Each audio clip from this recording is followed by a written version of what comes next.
Good evening, friends. So, hope you all are doing well. So, let's start with the operating system part 2.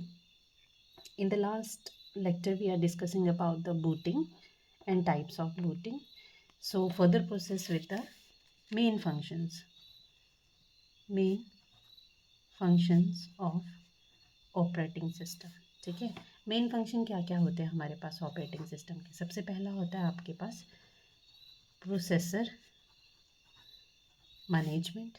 ठीक है, second one होता है memory management. Third one होता है device management. ठीक है, fourth one होता है आपके पास file management. And fifth one होता है आपके पास सिक्योरिटी. एंड सिक्स्थ वन होता है आपके पास कमांड इंटरप्रिटेशन. ठीक है, सो ज़्यादा डीपली हम लोग बात नहीं करेंगे, सिंपल सिंपल टर्म्स में हम लोग डिस्कस करेंगे. What is process management. Process management क्या होता है कि कोई एक पर्टिकुलर प्रोसेस है. ठीक है, क्योंकि हम लोग ऑपरेटिंग सिस्टम में बेसिकली प्रोसेसेस के साथ ही डील करते हैं. कोई एक प्रोसेस आया, ठीक है, वो क्या होगा कि उसके पास एक सर्टेन पीरियड ऑफ टाइम होगा. ठीक है, जैसे ही वो सर्टेन पीरियड ऑफ टाइम उस प्रोसेस को एलोकेट होगा, विद इन दैट वो क्या करेगा, उसमें प्रोसेस करेगा और उसके बाद क्या होगा, वो डी एलोकेट हो जाएगा. ठीक है, मेमोरी मैनेजमेंट में भी यही होगा कि क्या होगा कि जब कोई हम लोग प्रोसेस को एग्जीक्यूट करते हैं तो वो क्या होता है कि एक मेन मेमोरी में अपलोड हो जाता है. ठीक है, वो वहाँ पे चेक करता है कि क्या मेरे पास स्पेस अवेलेबल है फर्दर प्रोसेसिंग के लिए, या कोई और जॉब जो है या कोई और प्रोसेस जो है वो उस टाइम पे रनिंग है. अगर तो उसके पास मेमोरी अवेलेबल है तो वो प्रोसीड करेगा. अगर मेमोरी अवेलेबल नहीं है तो वो वेटिंग स्टेट पे चला जाता है. ठीक है, तो मेमोरी मैनेजमेंट में हमारे पास वेटिंग स्टेट भी आती है. नेक्स्ट आ जाता है डिवाइस मैनेजमेंट. डिवाइस मैनेजमेंट में क्या आता है कि जितनी भी डिवाइसेस होती हैं, लाइक ऑल इनपुट और आउटपुट डिवाइसेस जो है वो मैनेज की जाती है इसमें. ठीक है, सिक्योरिटी में आ जाएगा कि आप जब भी डेटा को मतलब आप जब भी अपनी कोई किसी प्रोसेस को प्रोसेस कर रहे हो फर्दर, ठीक है, किसी जॉब में जा रहे हो, उसकी शेड्यूलिंग कर रहे हो, तो एट द टाइम क्या है कि आपको चेक करना होता है कि कोई अदर थर्ड पर्सन तो नहीं आपके डेटा के ऊपर हैक कर दिया है. ठीक है, अगर हम आज डे टू डे की अगर बात करें, आपके पास इस आज की डेट में बहुत सारा डेटा एनालिसिस के लिए प्रेजेंट है. ठीक है, अब आप क्या होते हो, फॉर एग्जांपल आप व्हाट्सएप ही है, ठीक है, आप मैसेज करते हो, तो जो मैसेज आपने जैसे हाई भेजा तो वो पहले क्या होता है इनक्रिप्टेड फॉर्म में कन्वर्ट होता है. तो दूसरे पर्सन के पास पहुंचने से पहले जिसको आपने भेजा है तो वो पहले डिक्रिप्ट होगा तभी उसको हाई. बट वो जो प्रोसेसिंग है with in the mean time इतनी फ्रीक्वेंट ऑफ सेकेंड में होती है कि आपको नहीं पता कि कब इंक्रिप्शन हुई कब डिक्रिप्शन हुई. ठीक है, उसके बाद आता है आपके पास the sixth one is that is command interpretation. Command interpretation में क्या होता है कि आप सॉफ्टवेयर क्या करता है इंटरप्रेट करता है और कमांड को एग्जीक्यूट करता है जो भी ह्यूमन या फिर अदर कंप्यूटर ने टाइप की होती है. ठीक है, ये भी क्या होता है बहुत ही ज़्यादा इंपॉर्टेंट पार्ट होता है किसका, ऑपरेटिंग सिस्टम का. ठीक है, सो बेसिक क्या होता है आपको ये पता होना चाहिए. कई बार पूछ लिया जा सकता है 1 मार्क्स के MCQ में कि मेन फंक्शन क्या होता है आपके पास मेमोरी मैने सॉरी ऑपरेटिंग सिस्टम का. ठीक है, उसके बाद आता है कि ऑपरेटिंग सिस्टम में हम लोग नेक्स्ट आता है कि यूज़र इंटरफेस यूज़ करते हैं. ठीक है, यूज़र इंटरफेस. तो यूज़र इंटरफेस क्या होता है, सिंपल टर्म्स में आपके पास पूछा जाता है CLI क्या होता है, और द सेकेंड वन आता है GUI. ठीक है, CLI होता है आपके पास command line interface. Okay, GUI के आगे आपके पास graphical user interface.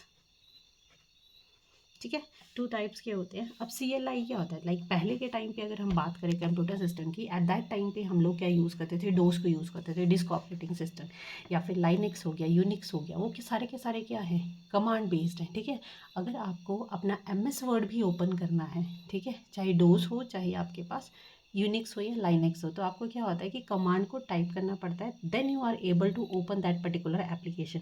But in case of window that is graphical user interface, तो विंडो में क्या होता है यूज़र फ्रेंडली है. ठीक है, यूज़र फ्रेंडली इट मीन्स कि कोई भी लेमैन पर्सन भी कंप्यूटर को क्या कर सकता है, एक्सेस कर सकता है. MS वर्ड खोलने को उसको बोलोगे वो जस्ट टाइप करेगा और उस क्लिक करेगा और वो MS वर्ड ओपन हो जाएगा. But in case of Unix और Linux that is not possible. ठीक है, so this is the basic difference of CLI and GUI.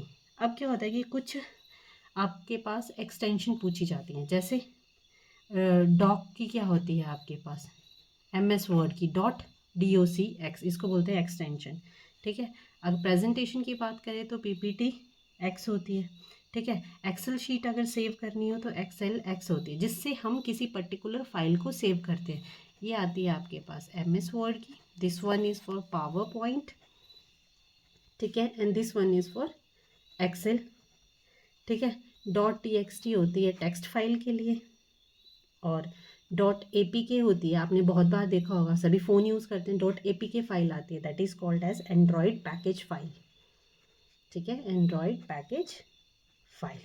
एक होती है .bat के नाम से, जो कंप्यूटर के स्टूडेंट्स हैं उनको पता होगा, .bat मीन्स बैच फाइल की हम लोग क्या कर रहे हैं, बात कर रहे हैं, ठीक है जी।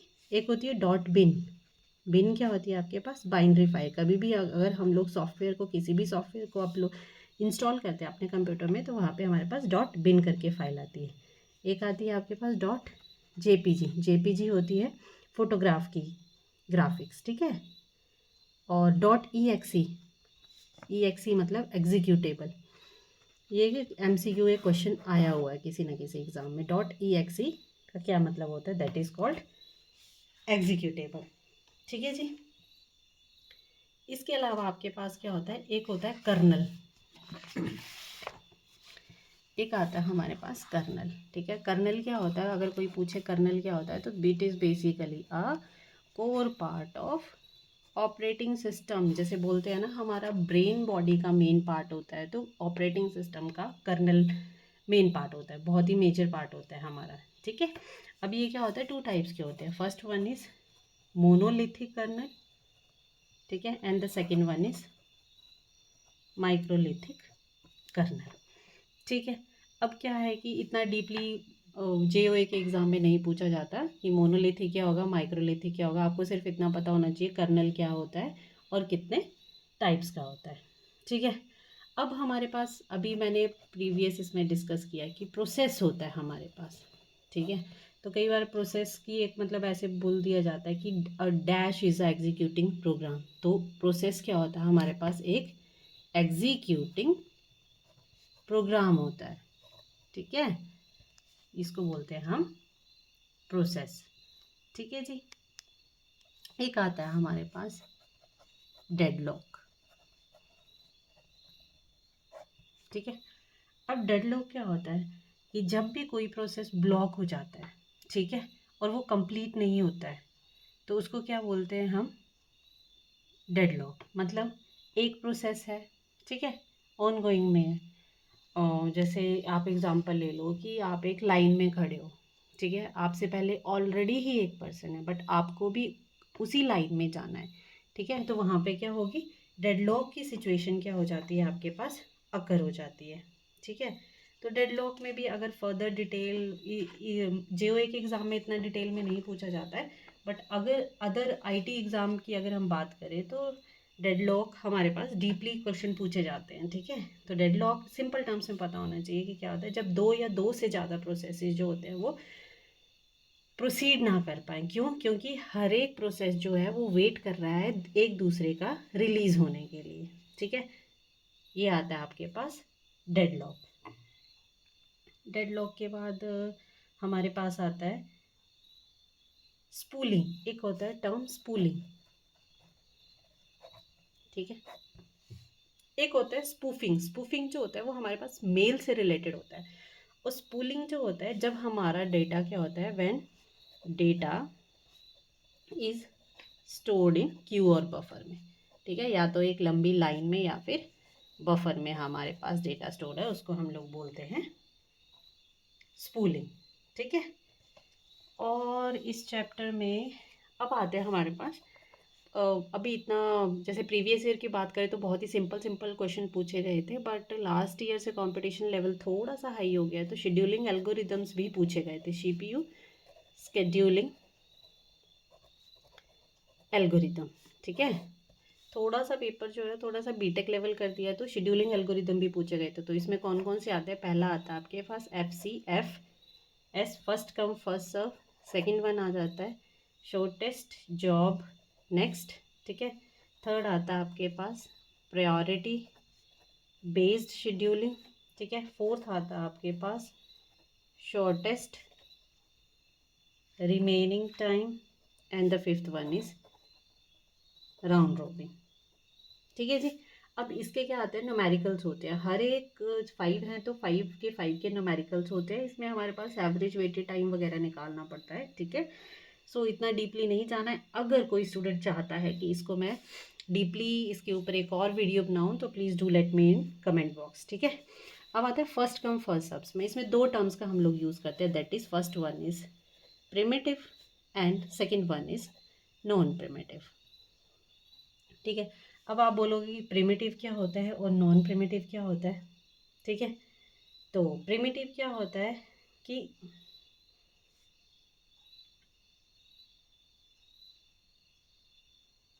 एक प्रोसेस हमारे पास, मतलब प्रिमिटिव मीन्स कि एक प्रोसेस है, चल रहा है, सपोज P1। ठीक है, इसके विद इन ही आपने क्या कर दिया, दूसरे प्रोसेस को चला दिया। इसके विद इन ही आपने क्या कर दिया, तीसरे प्रोसेस को चला दिया। यहाँ पे क्या हो गया कि वेटिंग स्टेट नहीं बनी। ठीक है, आपने कंटिन्यू पे क्या किया, एक पूरा कंप्लीट होगा फिर ही नेक्स्ट पे आएगा। ठीक है, इसमें क्या हुआ कि एक पूरा कंप्लीट नहीं हुआ फिर भी नेक्स्ट आ गया। नॉन प्रिमिटिव में क्या होगा कि पहले एक पूरा होगा तभी आप सेकंड प्रोसेस को कंसीडर करोगे, तभी आप थर्ड प्रोसेस को कंसीडर करोगे। बट प्रिमिटिव के केस में क्या होगा, चाहे पूरा है या नहीं है, ये अनदर प्रोसेस को इंक्लूड कर लेता है। ठीक है, that is a basic difference between primitive and non primitive. अब आपके पास जो फर्स्ट कम फर्स्ट सर्व है, ये क्या है, ये हमारे पास नॉन प्रिमिटिव होता है। ठीक है, ये भी हमारे पास नॉन प्रिमिटिव होता है। SJN प्रायोरिटी वाला भी हमारे पास नॉन प्रिमिटिव होता है। ठीक है, शॉर्टेस्ट रिमेनिंग टाइम जो होता है ये प्रिमिटिव होता है और राउंड रोबिन भी प्रिमिटिव होता है।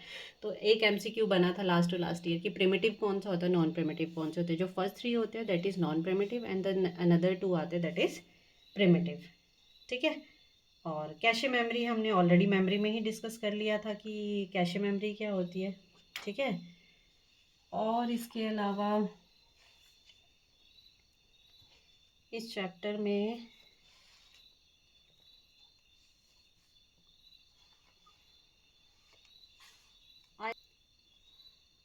इसके बाद हमारे पास जो बचा वो आ गया जैसे लाइनेक्स कमांड। ठीक है, तो आप कुछ लाइनेक्स कमांड जो है वो खुद सर्च आउट करना, पर बेसिक थोड़ी बहुत मैं इंपॉर्टेंट बता देती हूँ। जैसे एग्जाम में पूछी गई है हु कमांड। हु कमांड क्या करती है, आपके पास जो लिस्ट करती है जो भी करंटली यूज़र है हमारे पास, लिस्ट करती है सारे के सारे यूज़र्स को, all users currently on system. ठीक है, सभी सब करेगी। द सेकेंड वन आ जाएगा आपके पास CD, सभी को पता है चेंज डायरेक्टरी के लिए यूज़ करते हैं। थर्ड वन आ जाती है आपके पास RMDIR। ठीक है, तो ये क्या होती है, डायरेक्टरी को रिमूव करने के लिए यूज़ की जाती है। फोर्थ आ जाती है आपके पास इको। ठीक है, इको, इको किस लिए होती है, ये क्या करती है, डिस्प्ले करती है किसको, टर्मिनल के मैसेज को। ठीक है, ये क्या करती है, display a message on terminal. ठीक है, मैसेज ऑन टर्मिनल। उसके बाद आती है आपके पास एक और कमांड आती है जिप कमांड। ठीक है, जिप कमांड क्या करती है, ये जिप फाइल बना देती है आपके पास बंच। ठीक है, आपने देखा होगा कि कई बार आपके पास नंबर ऑफ़ फाइल्स आ जाते हैं तो क्या होता है कि आपको मेल में भेजना पॉसिबल नहीं होता, क्योंकि जो हमारी ईमेल आईडी होती है वो 25 MB तक ही डेटा को क्या करती है, पिक कर सकती है। तो आपको क्या करना पड़ता है कि अपनी फाइल के साइज़ को रिड्यूस करना पड़ता है। सो इसके लिए हम लोग क्या करते हैं, फ़ाइल को ज़िप करते हैं। तो ज़िप करने से आपके फ़ाइल का डेटा क्या हो जाता है, थोड़ा सा कंप्रेस हो जाता है और ईजी टू ट्रांसफ़र हो जाता है। ठीक है, उसके बाद आती है एक कमांड आपके पास कैट कमांड। कैट क्या होती है, कनकैटिनेट करने के लिए। कनकैटिनेट मतलब जोड़ना किसी चीज़ को। ठीक है, और एक होती है आपके पास CH मोड। ठीक है, CH मोड किस लिए यूज़ करते हैं हम, बेसिकली फाइल परमिशन को, या फिर अगर किसी फोल्डर को कोई परमिशन देनी है या किसी पर्टिकुलर फाइल को परमिशन देनी है। CH मतलब चेंज मोड की बात कर रहे हैं। ठीक है, अगर आपने क्या करना है, किसी फाइल का ओनर को चेंज करना है। ठीक है, या फिर किसी फाइल मतलब ग्रुप को फाइल ऑन किसी ग्रुप बनाना है किसी का। ठीक है, किसी को फाइल का मतलब ओनर बनाना है तो उसके लिए चाउन यूज़ करते हैं। एक होती है आपके पास LS। LS क्या होती है कि जितने लाइनेक्स यूज़र आपके पास मीट हुए हैं उनको बताती है। ठीक है, किल क्या होती है आपके पास, प्रोसेस को टर्मिनेट करने के लिए यूज़ कर दी जाती है, ठीक है। तो ऐसे ना बहुत सारी कमांड होती है, at least you should learn about 20 to 25 command about Linux और यूनिक्स, ठीक है। तो लाइनेक्स और यूनिक्स में क्या मेजर डिफरेंस होता है आपके पास, कि जो हमारा लाइनेक्स है और यूनिक्स है, दोनों ही क्या है, ये हमारे पास कमांड लाइन है, ठीक है, कमांड लाइन है। बट एक डिफरेंस होता है इसमें, अभी मेरे को एग्जैक्टली जो हमारे पास यूनिक्स होता है ना, ये क्या होता है, मतलब पेड वर्जन हो गया। अब हमारे पास यूनिक्स जो है वो हमारे पास पेड हो गया है, ठीक है। और लाइनेक्स जो है ये ओपन सोर्स है, मतलब फ्री है ये, ठीक है। लाइनेक्स जो है ये हमारे पास फ्री है। अब इसमें क्या होता है, हमारे पास मल्टी यूज़र भी होता है, टाइम शेयरिंग भी होता है, मल्टीटास्किंग भी होता है, ठीक है। और ये भी हमारे पास सेम होता है, मल्टी यूज़र भी होता है, मल्टीटास्किंग भी होता है, टाइम शेयरिंग भी होता है, बट इसमें हमारे पास थोड़ी सी कुछ न्यू कैपेबिलिटी भी होती है, ठीक है। That is the major difference, ये पेड होता है और ये ओपन सोर्स होता है, ठीक है। So that's all about operating system, ठीक है। If you found any doubt और any query related to operating system, या कोई ऐसा टॉपिक जो मेरे से मिस हो गया है, those you want to study, then do let me know in the comment box. Thank you.